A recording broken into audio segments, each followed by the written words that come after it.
Hola, buenas tardes, soy Grisel Guevara y el día de hoy vamos a hablar sobre el texto de Taylor y Botkin sobre la introducción a los métodos cualitativos de la investigación, en específico a la entrevista a profundidad.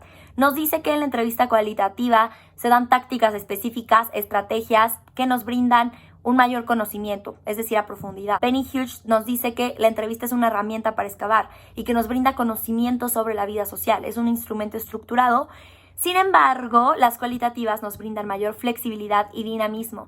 No son directivas, no estructuradas, no son estandarizadas, sino son abiertas que nos permiten conocer a profundidad ciertos hechos, perspectivas, experiencias o situaciones por una conversación entre iguales. El investigador actúa como un sujeto de investigación porque aprende a hacer cierto tipo de preguntas en cierto tipo de escenarios mediante la observación. 3 tipos de entrevista: la historia de vida o la autobiografía sociológica, que nos brinda la experiencia y las definiciones de vida a través de la visión de una persona; aprendizaje sobre los acontecimientos y actividades que no se pueden observar directamente, en donde los interlocutores actúan como informantes y es una descripción de lo que sucede; y la que nos da un proporcional cuadro de gama de escenarios, situaciones o personas, es decir, un número grande en un tiempo específico. Hay puntos fuertes y desventajas en la entrevista. Se debe de entender que hay métodos adecuados de acuerdo a propósitos determinados, a intereses determinados que se tenga en la investigación, también en circunstancias, escenarios, personas a estudiar, pero que todo esto debemos entender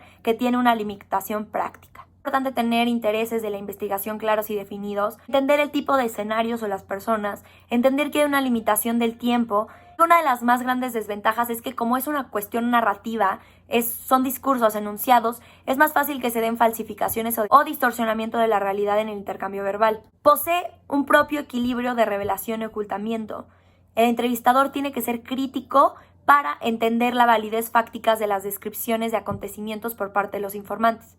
Hay que entender que las personas dicen y hacen cosas diferentes en las distintas situaciones. Se debe tener muy claro que una persona está en un contexto, entonces el entendimiento del contexto nos va a llevar a entender mucho más fácil el enunciado de la persona y a la entrevista. Muchas veces, si no se tiene una pregunta clara o si no se hace una buena pregunta, es posible que no nos contesten con importantes o detalladas. Es por ello que el entrevistador tiene que tener conciencia sobre estas limitaciones para poder mejorarlas. La profundidad nos brinda el conocimiento para comprender lo que se quiere decir, la atmósfera libre y el modo que se ven a sí mismos obteniendo este tipo de información. Es importante retomar la selección de informantes. Esto quiere decir que tenemos que tener una idea general sobre las personas a las que se entrevistará para poder encontrarlas en el intercambio de entrevistas. Tienen que ser con personas que estén familiarizadas en cierto tema. Por ello se realiza una estrategia de muestreo teórico como guía para seleccionar a las personas a entrevistar y el potencial de cada uno para cumplir toda la gama de perspectivas. Hay que aproximarnos a los informantes, y esto para lograr que en las entrevistas se hable con la verdad o la realidad. Puede ser gradual y pueden variar las sesiones, pero se debe tener en cuenta que hay un avance lento, pero no nos podemos detener mucho en el proceso. Hay desinteligencias, puede ser por motivos e intenciones del investigador, el anonimato, que se le da la palabra final al entrevistado, el dinero que corrompe el vínculo y la logística. Por ello, en el comienzo de las entrevistas se debe tener un sello autenticador para brindar aprendizaje sobre significados, perspectivas y definiciones del entrevistado, y debe haber una relación con los informantes, y esto se establece en el comienzo de las entrevistas. Que en la parte cualitativa se debe hablar sobre perspectivas y experiencias sin definir lo que se tenga que decir.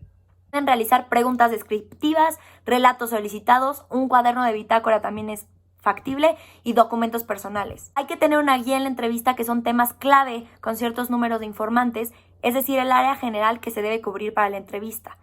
Hay que propiciar una buena entrevista. Esto quiere decir que se debe dar una situación, un buen clima. No podemos abrir un juicio, no podemos permitir que la gente hable de más, o debemos prestar atención y tenemos que ser sensibles. Debe realizar un sondeo para entender detalles y significados, realizar controles cruzados, es decir, que no se caiga en la exageración y la distorsión. Existe una relación con los informantes de manera unilateral, pero que a la vez se vea que es bilateral.